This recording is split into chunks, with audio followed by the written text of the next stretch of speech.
Oh no! The wild Katie McAllister has appeared. It's super effective. Hello, sweetie. Oh! Hello!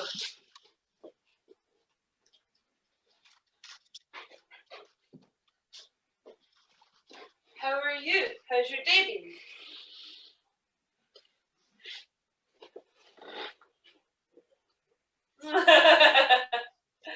We had a work quiz and I drank a lot of gin and it was good. Fuck yeah, and that's why all of this is happening. Possibly.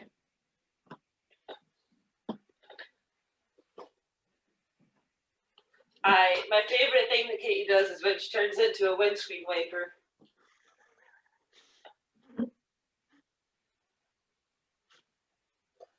Sometimes you can attach a lighter to the end of her and, play her to rock ballads.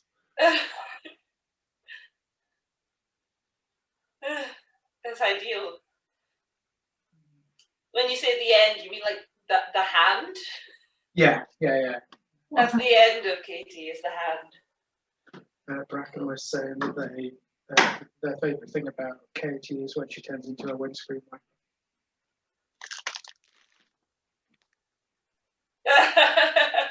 Exactly. Very good. Hello, Duncan. Hello. Not in space today. No, I'm on my phone because I have to go and cook food in a minute when story time starts. Cool. I don't think I can be on space in my phone. I don't think you can either. You get less settings on your phone.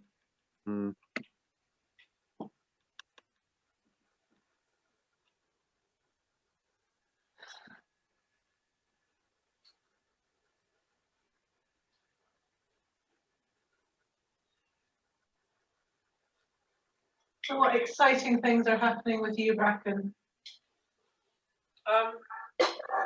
You done any more nice walks? Sorry? You done any more nice walks? No, not. Since my last big one. It's looking like lockdown lifting a little bit more. It's making me feel a little bit more hopeful about actually being able to go early May. Good. Which is cool, but there are some. So I need to start walking a little bit more, like every day. Get my body used to that shit. Yeah. And I need to start thinking about booking. There are a couple of campsites that are quite like small numbers, so you need to actually book ahead of time. And they have like COVID guarantees and stuff like that, where they like will just take your deposit, and it's not that much money per night anyway to be staying somewhere like that, just like a campsite. Yeah. So booking the dates and being like, okay, this is when I'm planning on going. And if I need to shove those dates around at a later date, then I'll lose a little bit of money, but not an extortionate amount of money. Yeah. Yeah. Yeah. Other than that, I met up with Belle and Ian today. Ian was giving away a lot of his shirts, so I took some of his old shirts. Yeah. Had a wee sit down in the sunshine in Queen's Park, which was nice. How about you? Apart from gin. There was probably a day that happened before the gin. But I can't remember it now. My plants are starting to sprout. I have little tiny tomatoes. Oh, nice. Hello. Oh. Hello. Oh, hello. Oh, hi. Hi. Hello. Hello. Hello. How's everybody doing? Got an aerial view of Katie and Nick this time. Like the Big Brother house, kind of. top down kind of. And Dear four in the Big Brother house. Katie and Nick are no longer talking. Hi, Bracken and Rory. Hi, Bracken. We've got Bina. Tina. Hi, Tara. Secret Tara. Hi, Secret Carmen. Thank you for your picture of your Storytime setup, Bina. It was a wonderful It setup. was a Good very room. nice room. Yes. Very nice room. So that's where you are at the moment, I feel like, but this view's the better view. this view's the messy view. Yeah. It's very Although nice. this one is definitely messier than when I took that photo. Yeah. The sign of a sewing room well sewed. Like the hanging up tool rack. That was beautifully done. Gotta love a pegboard. That's the word. Pegboard. We get a pegboard and then find something to put on. Nothing. Hey Bracken, what are you eating? Also, hi guys. What are you eating? It's some of the tart that I showed people yesterday. Ooh. Ooh. How is it? Mad good. There are improvements to be made. Yeah. I think I might make it with creme fraiche in future.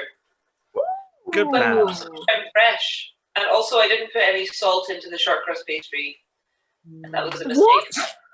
You didn't put salt in? It's fine. What next, Bracken? Hot grapes? Like, I am a baby when it comes to short crust pastry, okay? I'm just learning. Don't discourage me now. That's fair. That's fair. You'll rock it next time. Yes, salt. Yes, Yeah. salt. Yes, salt. Yeah, yeah. Yes, salt. Yes, salt. Yes, salt. Yeah, yeah. Yes. Salt Yeah. is great. Tell Rory about roasted grapes. What about them? That they're good and Salted okay. grapes is olives. What? No. Zach said salted grapes, and I'm pretty sure you're just talking about olives. That's at that not point. how anything works. That's nice. That's a rock back. Yeah, then you squeeze them and you get grape oil, which is very nice. Salted grapes. Oh no.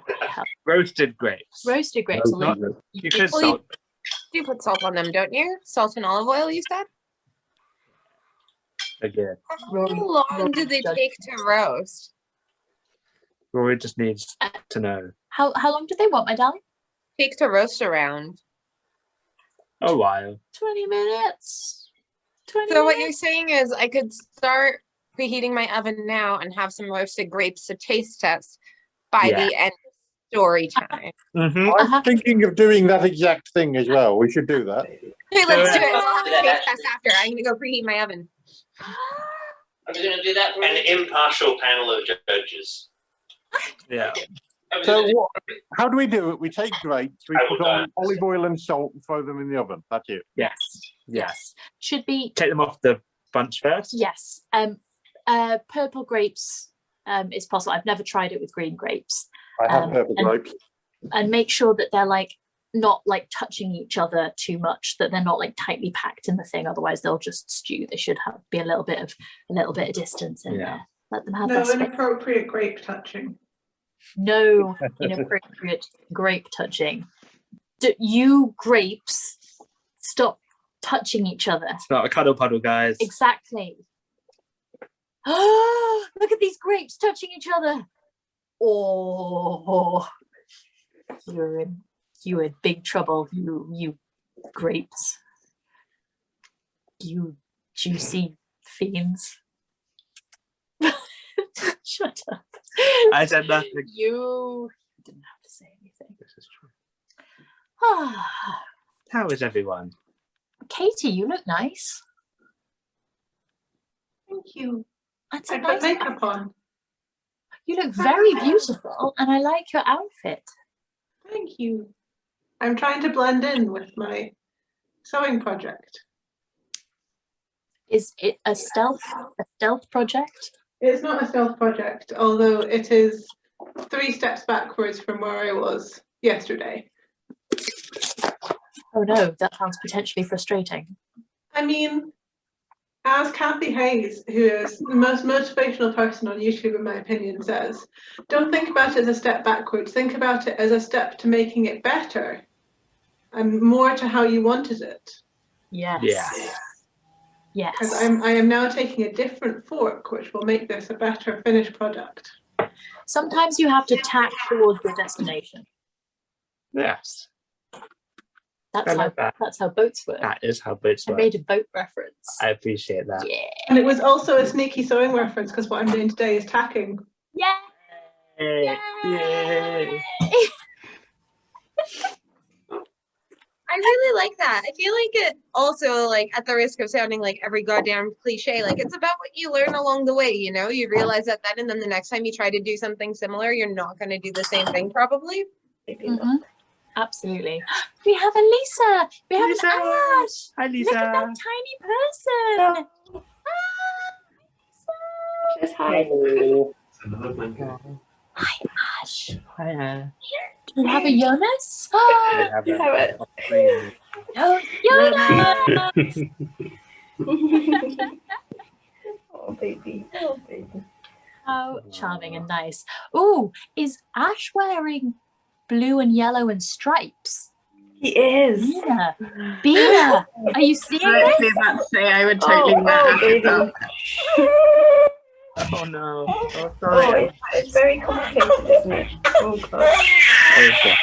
Oh, No. I'm sorry, sweetie. Were we too excited about your stripy clothes? We've got Malcolm. Malcolm. Malcolm. Malcolm. Can you hear that? A-doomed, a-doomed, a-doomed, but a-doomed, a-doomed, a-doomed, but a-doomed, a-doomed, a-doomed, good Oh, God. the baby. A-doomed, a-doomed, but a-doomed, a-doomed. Story time.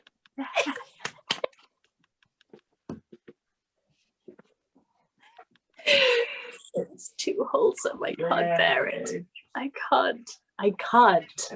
I shan't. Zach's taking his trousers off now, so he's counteracting the wholesome. Hi, Mike and Pontouf. Right, everybody. Right. Good. Good. Malcolm, you scamp.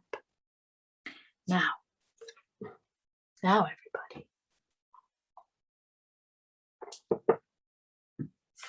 Let's have some story time. Are you sitting comfortably?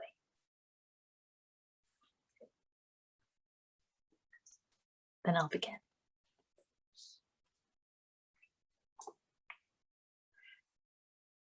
Chapter 10. Zosie. Friday, 7th of September. Oh dear. It's so sad when communications break down between a mother and her daughter, especially a pair as close as these two. Today with Vianne was tired. I could see it in her face. I don't think she slept very much last night. Too tired, in any case, to notice the growing resentment in her daughter's eyes, or the way she turns to me for approval. Still, Vianne's loss can be my gain, and now I am on the scene, so to speak, I can make my influence felt in 100 inconspicuous new ways. Let's start with the skills that Vianne has so cleverly subverted, those wonderful weapons of will and desire. So far, I have still not found out what Anouk fears from using them. Something happened, certainly, something for which she feels responsible.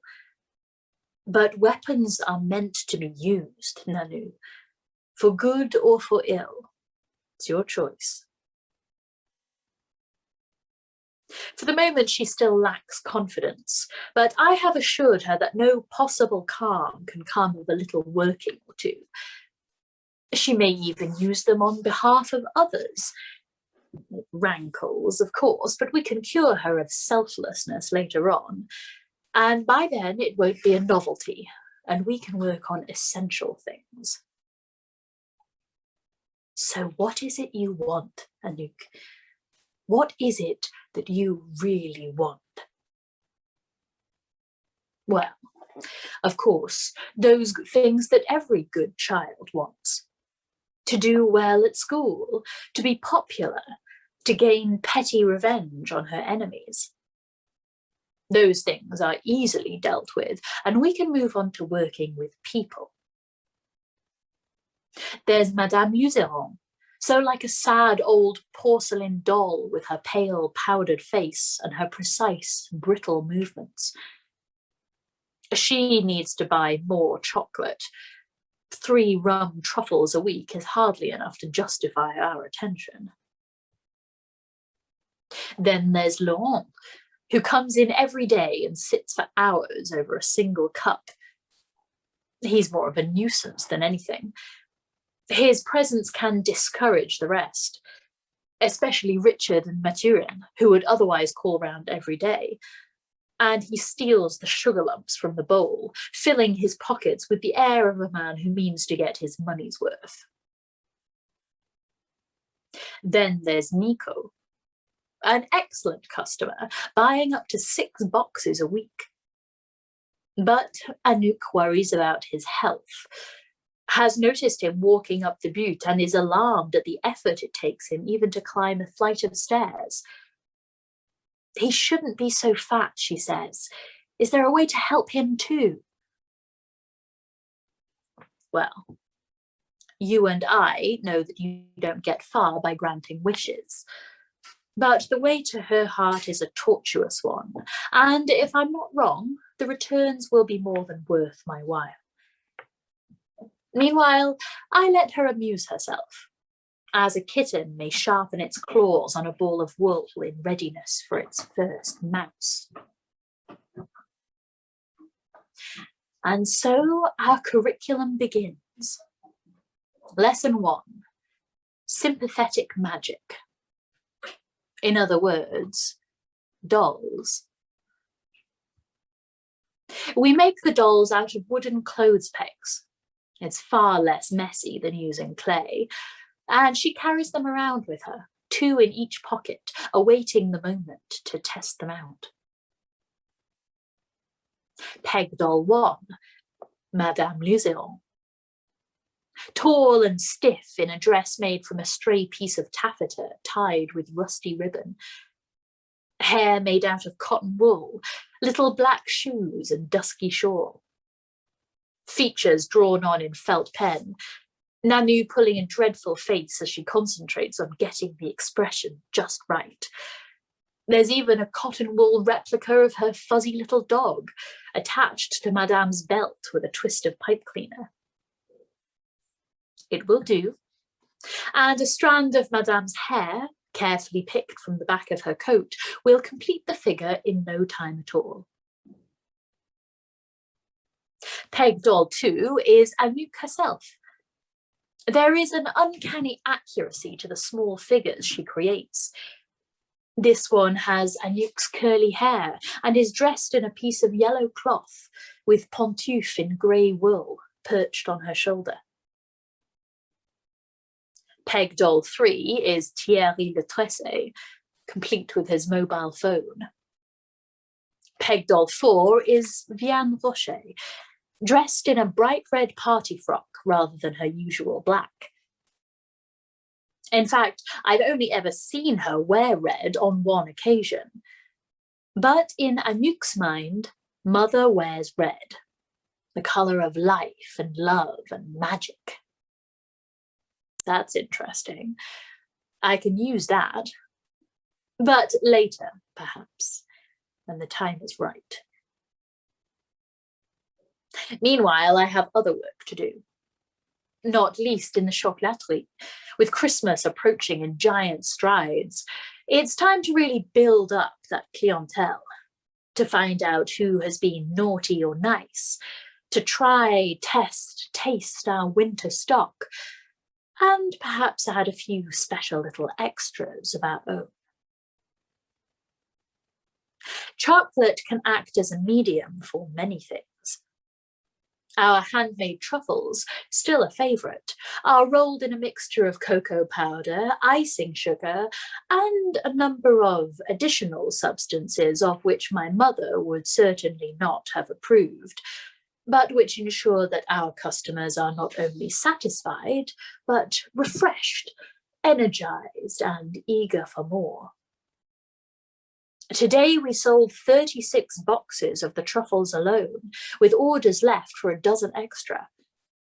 At this rate, we could top 100 a day by Christmas. Thierry called round at 5 today to report on the progress of the flat. He seemed slightly bewildered at the unusual level of activity in the shop, and I would say not entirely pleased. "It's like a factory in there," he remarked, with a nod at the kitchen door, where Vianne was making mendiant du rat, thick slices of candied orange dipped in dark chocolate and scattered with edible gold leaf. So pretty, it's almost a shame to eat them, and perfect for the season, of course. Doesn't she ever take any time off? I smiled. You know, the Christmas rush. He grunted. "I'll be glad when it's all over with. I've never been so pushed with a job. Still, it's going to be worth it, assuming I get it done on time." I saw Anouk shoot him a look as she sat at the table with Rosette. "Don't worry," he said. "A promise is a promise. It's going to be the best Christmas ever. Just the four of us at Rue de la Croix. We can go to midnight mass in the Sacré-Cœur. Wouldn't that be great, eh?" "Maybe." Her voice was expressionless. I saw him suppress an impatient sigh. Anouk can be very hard work, and her resistance to him is palpable. Perhaps this is because of Rue, still absent, but always in her thoughts.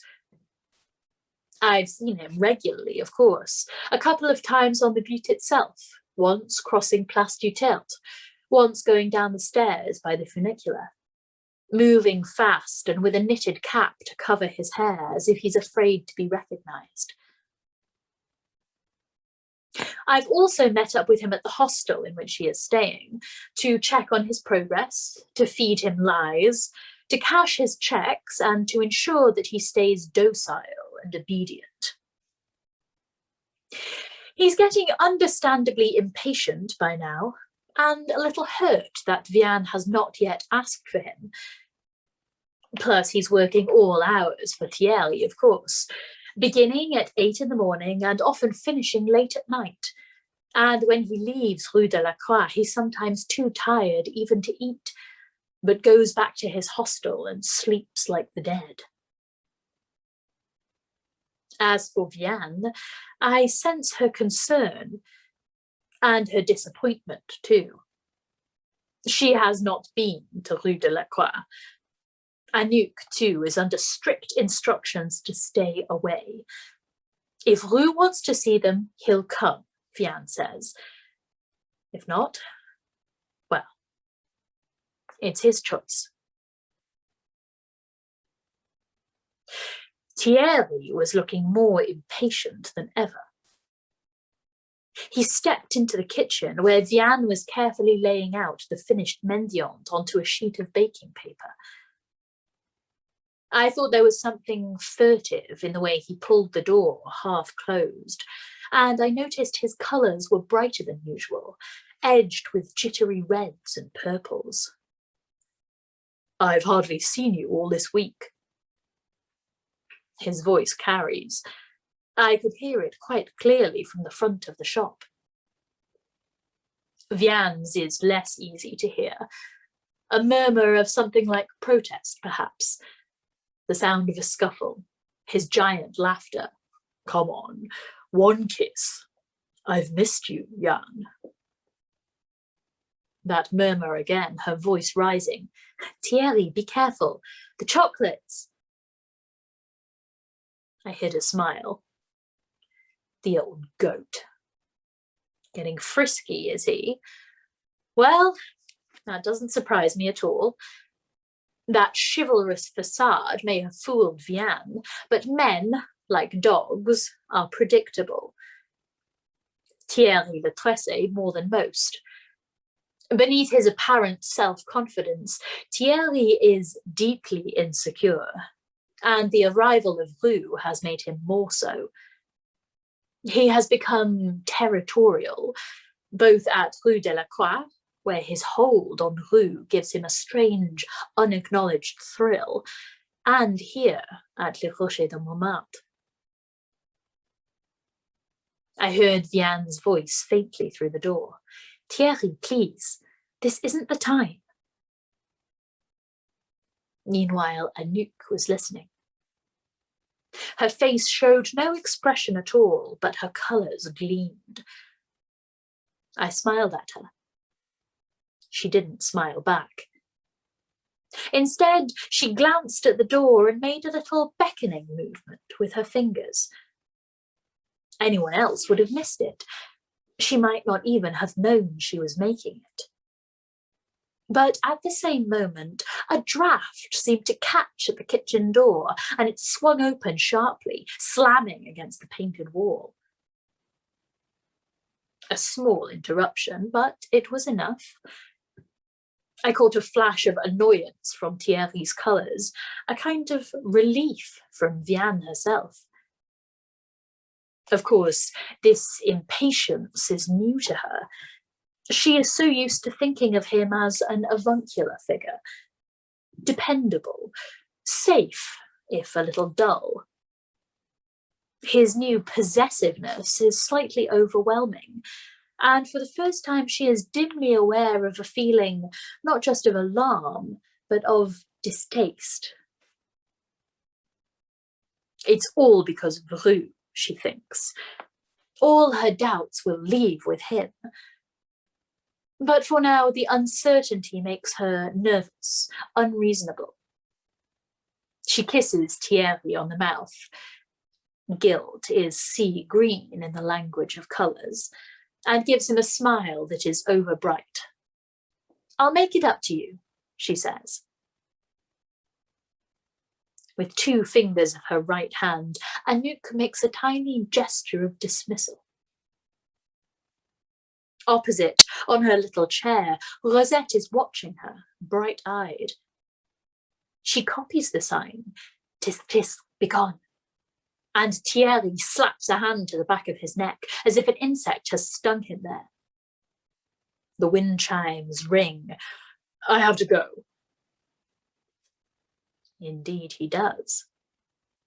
Clumsy in his big overcoat, he almost trips as he opens the door. Anouk's hand is in her pocket now, where she keeps his peg doll safe. She pulls it out and goes to the display window, where she places it carefully outside the house. Bye, Thierry, says Anouk. Rosette signs with her fingers. Bye-bye. The door slams shut. The children smile. It's really very drafty today.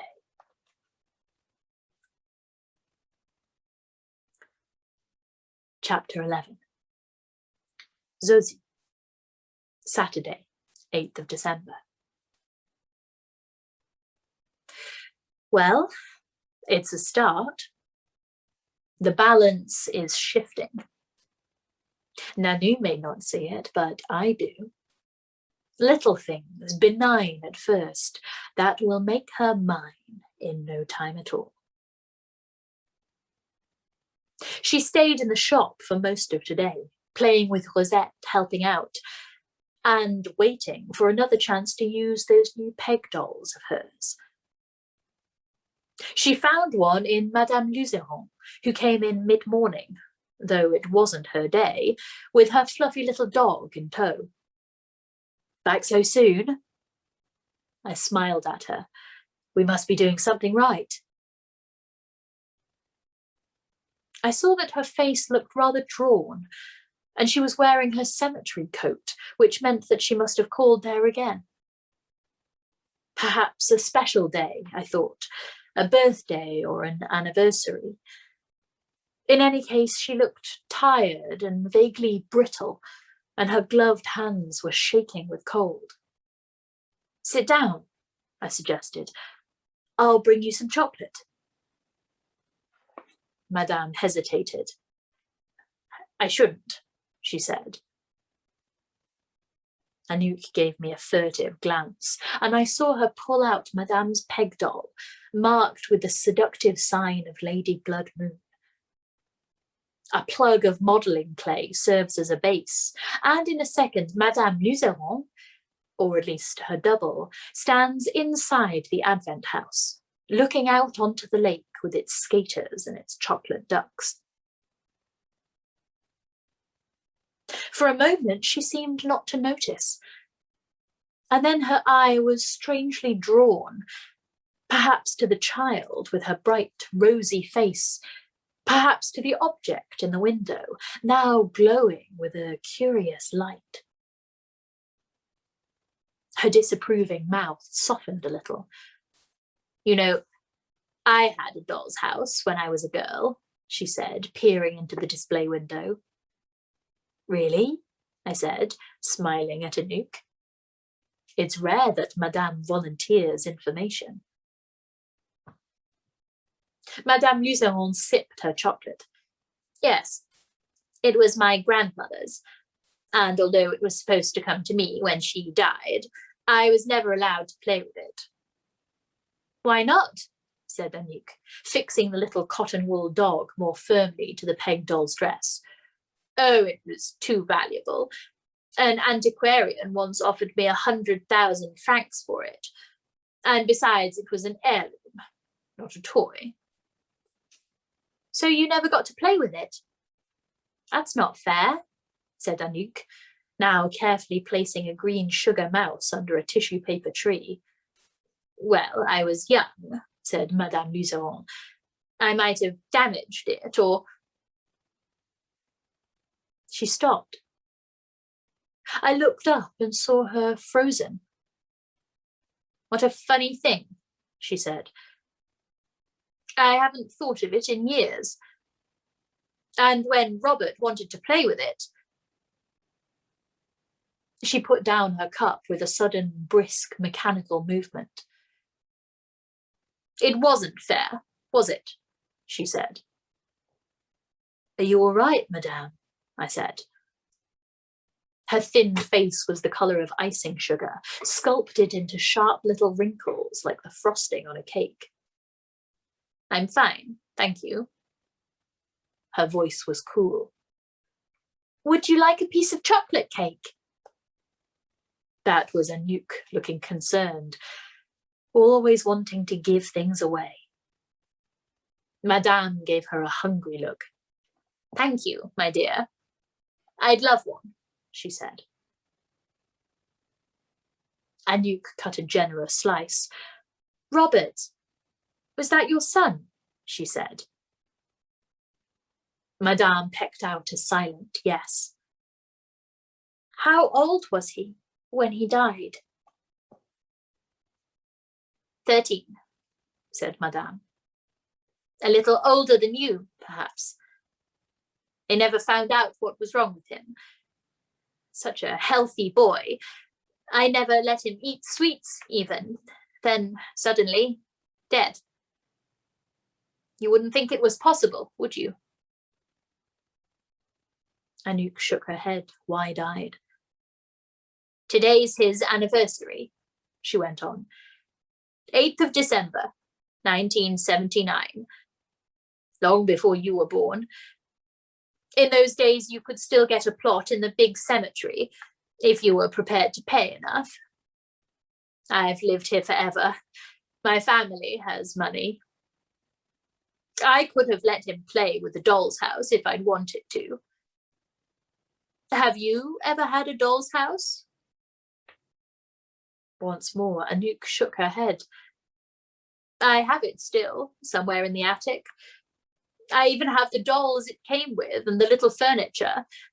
all handmade in original materials, Venetian mirrors on the walls, crafted before the revolution. I wonder if any child ever got to play with the damn thing. She was looking slightly flushed now, as if her use of a forbidden word had infused her bloodless face with something approaching animation. Perhaps you might like to play with it. Anouk's eyes lit up at once. Wow! You're very welcome, little girl. She frowned. You know, I don't think I actually know your names. I'm Isabel, and my little dog is Salambo. You can stroke her if you like. She doesn't bite. Anouk bent to touch the little dog, which frisked and licked enthusiastically at her hands. She's so sweet. I love dogs. I can't believe I've been coming here for years and I never even asked your names. Anouk grinned. I'm Anouk, she said, and this is my good friend, Zosie. And she went on fussing the little dog, and such was her absorption that she never even noticed that she'd given Madame the wrong name, or that the sign of Lady Blood Moon was shining out from the Advent house, shining with a radiance that filled the room.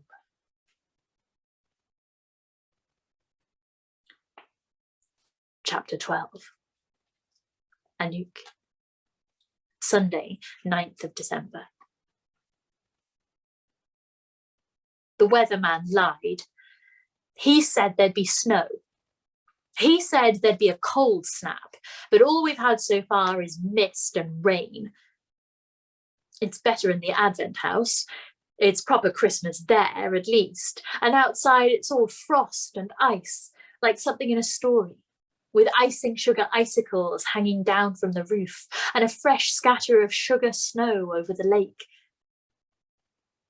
Some of the peg dolls are skating there, all muffled up in hats and coats, and some children, they're supposed to be Rosette, Jean-Loup and me, are building an igloo out of iced sugar cubes, while someone else, Nico in fact, is dragging the Christmas tree up to the house on a matchbox sledge. I've been making a lot of peg dolls this week. I'm putting them round the Advent house, where everyone can see them without really noticing what they're for. They're really cool to make, you know. You can draw on the faces with felt tip pen, and Zosie brought me a box of scraps of ribbon and cloth for making the clothes and the other stuff.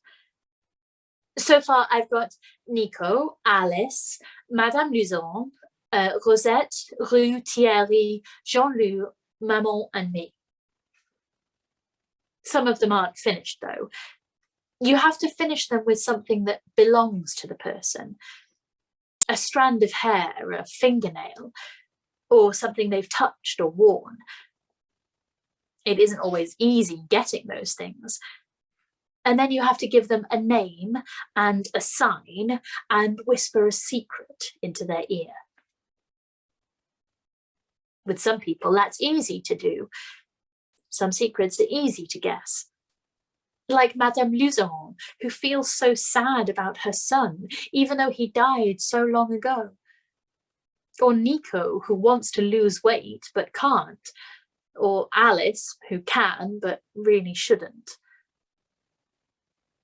As for the names and the symbols we use, Zosie says they're Mexican. They could be anything, I guess, but we use these because they're interesting and the symbols are not too hard to remember. There are a lot of symbols, though, and it may take a while to learn them all. Plus, I don't always remember which names to use.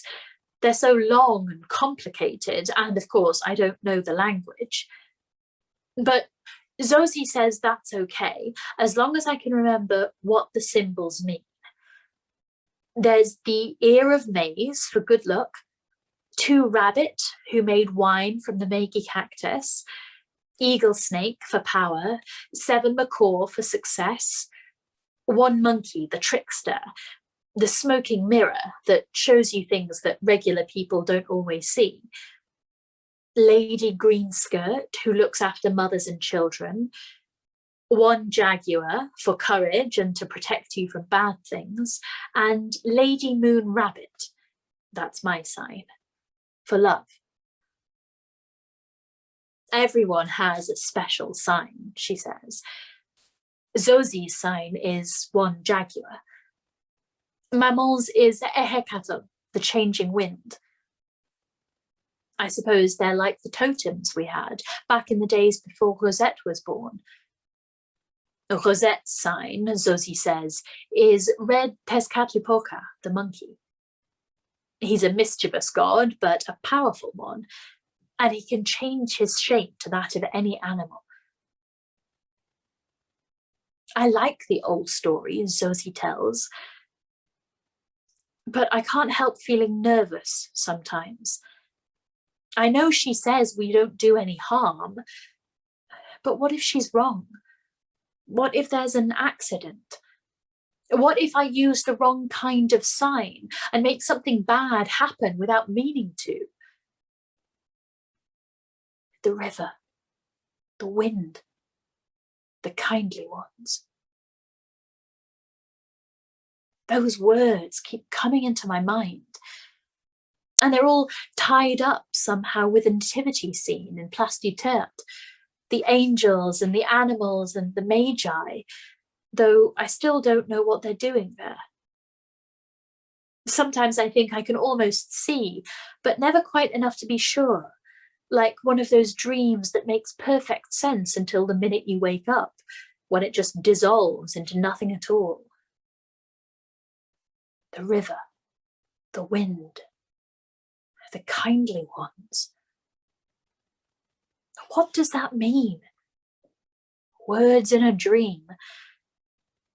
But I'm still so afraid, though I don't know why. What is there to be afraid of? Perhaps the kindly ones are like the magi, wise men bearing gifts. It feels right, but it doesn't stop me feeling scared that something bad's about to happen, that it's somehow my fault. Zosie says I shouldn't worry. We can't hurt anyone unless we want to, she says. And I don't ever want to hurt anyone, not even Chantal, not even Suze. I made Nico's doll the other night. I had to pad it to make it look real, and I made his hair from the wiry brown stuff that was inside Zosie's old armchair, upstairs in her room with her other things.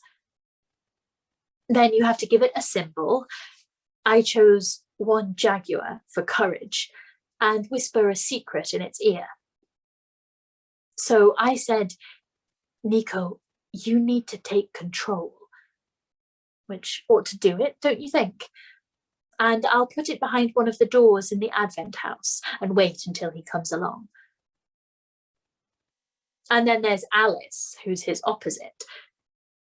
I had to make her a bit fatter than she really is because peg dolls can only be so thin.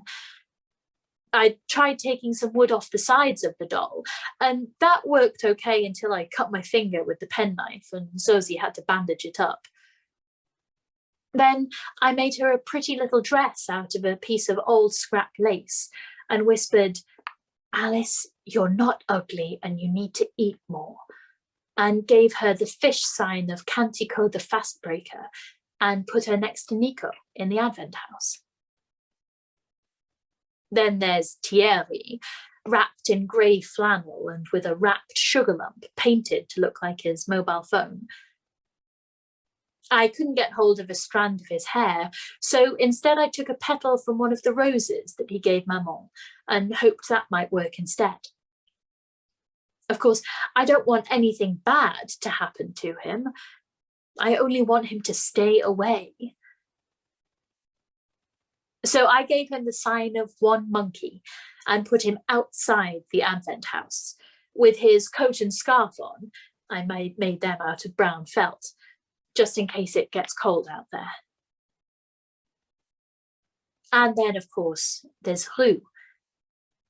His doll isn't finished yet because I need something of his, and there isn't anything I can use, not even a thread that belongs to him. But I've made it look like him, I think, all in black, with a piece of orange furry stuff glued on to look like his hair. I gave him the sign of the changing wind and whispered, Rue, don't go away. Though so far we haven't seen him at all. Not that it matters. I know where he is. He's working for Thierry at Rue de la Croix.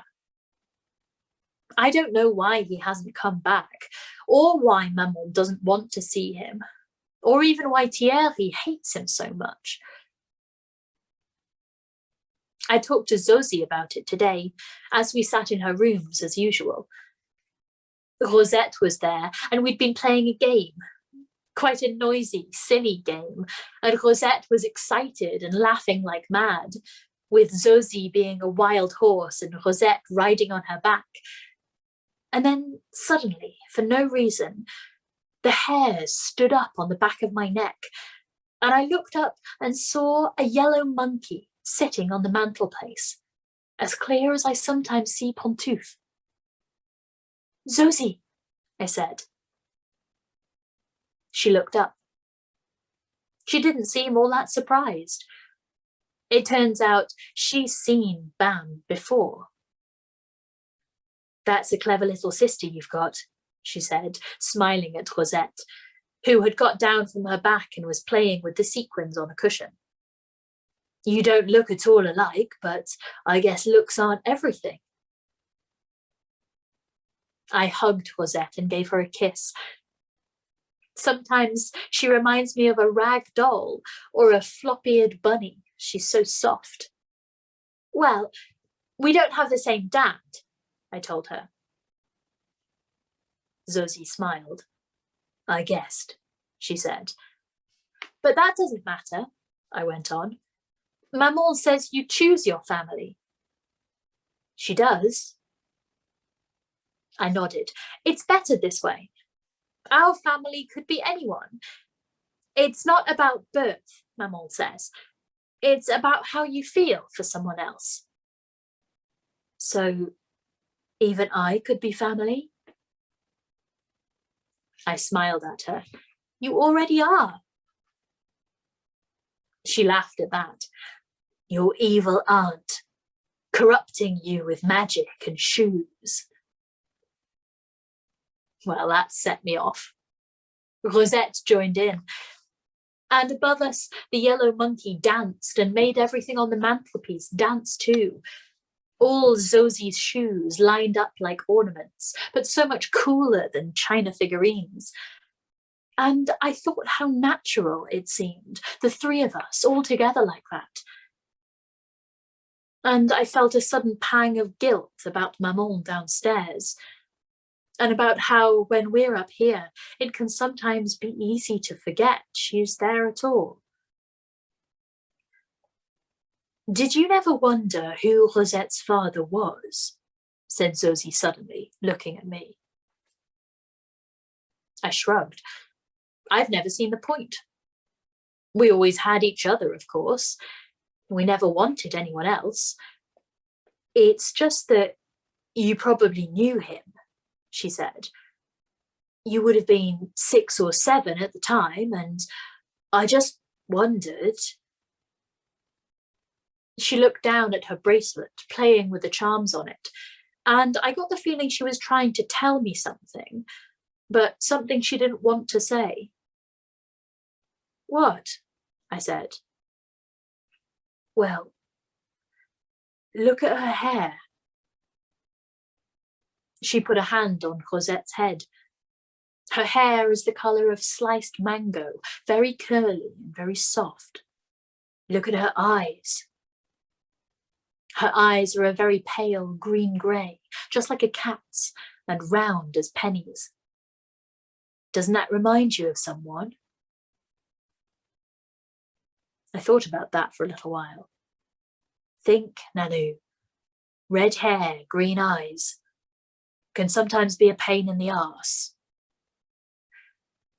Not Rue, I said, and began to laugh. But all at once I was feeling jittery inside, and I wished she wouldn't say any more. Why not? Said Zosie. I just know. As a matter of fact, I never really thought much about Cosette's dad. I suppose that at the back of my mind, there's still the idea she never had one at all. That the fairies brought her, just like the old lady always said. Fairy baby. Special baby. I mean, it's not fair what people think. That she's stupid or retarded or slow. Special baby, we used to say. Special as in different. Maman doesn't like us to be different. But Rosette just is. And is that so bad? Thierry talks about getting help for her. Therapy, speech coaching, and all kinds of specialists. As if there might be a cure for being special that a specialist would be bound to know. But there's no cure for being different. Zosie's taught me that already. And how could Rue be Rosette's dad? I mean, he's never seen her before, and didn't even know her name. He can't be Rosette's dad, I said. Although by then I wasn't sure. Well, who else could it be? She said. I don't know. Not Rue, that's all. Why not? Because he'd have stayed with us, that's why. He wouldn't have let us go away. Well, maybe he didn't know, she said. Maybe your mother never told him. After all, she never told you. I started to cry then. Stupid, I know. I hate it when I have to cry, but I couldn't make it stop somehow. It was like an explosion inside of me, and I couldn't work out if I hated Rue now or whether I loved him even more. Shh, Nanu. Zosie put her arms around me. It's okay. I put my face into her shoulder. She was wearing a big old chunky sweater, and the cable knit pressed into my cheek hard enough to leave marks. It isn't okay, I wanted to tell her. That's just what adults always say when they don't want kids to know the truth. And most of the time it's a lie, Zosie. Adults always seem to lie. I gave a great big shuddery sob. How can Rue be Rosette's dad? She doesn't even know him. She doesn't know that he takes his hot chocolate black with rum and brown sugar. She hasn't seen him make a fish trap out of willow or a flute out of a length of bamboo, or know that he hears the call of every bird on the river and can copy them so that even the birds can't tell the difference. He's her father and she doesn't even know. It's not fair. It should have been me. But now I could feel something else coming back. A memory, a familiar sound, a scent of something far away. It was getting closer now, moving in like the pointing star in a nativity scene. And I could almost remember now, except that I didn't want to remember. I closed my eyes. I could hardly move. I was suddenly sure that if I moved even a little bit, then all of it would come rushing out, like a fizzy drink when someone's been shaking the bottle, and that once opened, there'd be no going back. I started to tremble. What's wrong? Said Zosie. I couldn't move. I couldn't speak. What are you afraid of, Nanu? I could hear the charms on her bracelet moving, and the sound was almost exactly the same as that of the wind chimes above our door. "The kindly ones," I said in a whisper. "What does that mean? The kindly ones?" I could hear the urgency in her voice. She put her hands on my shoulders then, and I could feel how much she wanted to know. It was trembling all through her like lightning in a jar. "Don't be afraid, Nanu," she said. "Just tell me what it means, okay?" The kindly ones. The Magi. Wise men bearing gifts. I made the kind of noise you make when you're trying to wake up from a dream but can't. There were too many memories crowding me, pushing me, all wanting to be seen at once. That little house by the side of the Loire. They'd seemed so kind, so interested. They'd even brought gifts. And at that moment, I opened my eyes very sudden and very wide. I didn't feel afraid anymore. At last I remembered. I understood. I knew what had happened to change us, to make us run away, even from Rue, to make us pretend we were regular people when we knew at heart we could never be. "What is it, Nanu?" said Zosie. "Can you tell me now?" "I think so," I said. "Then tell me," she said, beginning to smile. "Tell me everything."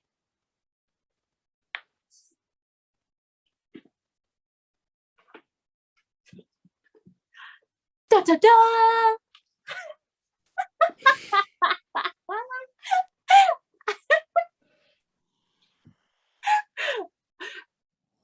There's a lot of anger from Bracken there. Zosie, you irredeemable piece of shit. Look what you did to that kid! What the fuck? I'll never hurt you though, Nanu. Weeping uncontrollably. The worst. The worst. Ooh, we're gonna find out some shit. What's happened? What's happened? I'm so glad it's not a Friday. Let me see what Friday is. What's Friday? I forgot to put my grapes in. Oh. What? I just realised I put the oven on and forgot to put grapes in. Oh no! Oh no, they're quite good. I'm Yay! enjoying mine. Yay! Rory, see? Perverse, the lot of you. Like, yes, but the grapes are good. Fair. So are we open to speculating or like book club chat here? Because like I don't know about what happened back there, but the kindly ones is a phrase used to describe the Erymenes or the Furies in Greek mythology, who were like in the same way that the Fates like spun out the destiny of human beings. The Furies were responsible for hunting down oath breakers and like people who merited some kind of vengeance. So Like Susie? like Zosie should, absolutely, yeah. But it sounds like Vian's like terrified of some shit went bad and maybe like a promise to look after someone who's broken it or something. And yeah. Oh, also, it was just in the middle of that session that I realized, oh, Rue de la Croix means crossroads because the apartment represents crossroads in their life. Nice. But it has a more religious connotation in French as well. Like it has that plus it's more Catholic. Ainsley. Hello. Ainsley. De la Croix is of the cross. Oh. It's Bilingual pun, which is my favorite. Right? yeah. Oh yeah. Oh yeah. Layer that shit on there. It's all happening. It's all happening. I'm so excited for the end of this book. Like the last like 3 or 4 sessions are just going to be like breakneck excitement. Oh no. Fuck yeah. Woo! Dion sighed as she drew her katana. Yeah. Couldn't have said I was getting that from this book. This is the updated version. That's how it ends. Yes. Okay. Not with a bang, but with a katana. It's the best kind of ending. Like all good fairy tales. Exactly. This is the Brothers Grimm version with much stabbing at the end. Look at Malcolm's happy little face. I was looking at a little meme which I don't know if it's really good, healthy content, but it says, tip, spice up your panic attack with a harmonica. Awesome. Loud noise definitely adds spice to a panic attack. So Like- I had a happy little face. Malcolm. Yay! Beautifuls. I think should we say goodbye to the catch-up crew? Catch-up crew. Catch-up crew. May your grapes be roasted. That is the best way for grapes to be. Yes, Ainsley. Yes, Ainsley. Why not freeze them? That is the second best way for grapes to be. Okay. All of the stuff. Oh yeah. Oh, catch-up crew. Catch-up crew. Sorry. Yeah, grapes be roasted. Yes. Sorry. Catch-up crew. Don't apologize. It's all good.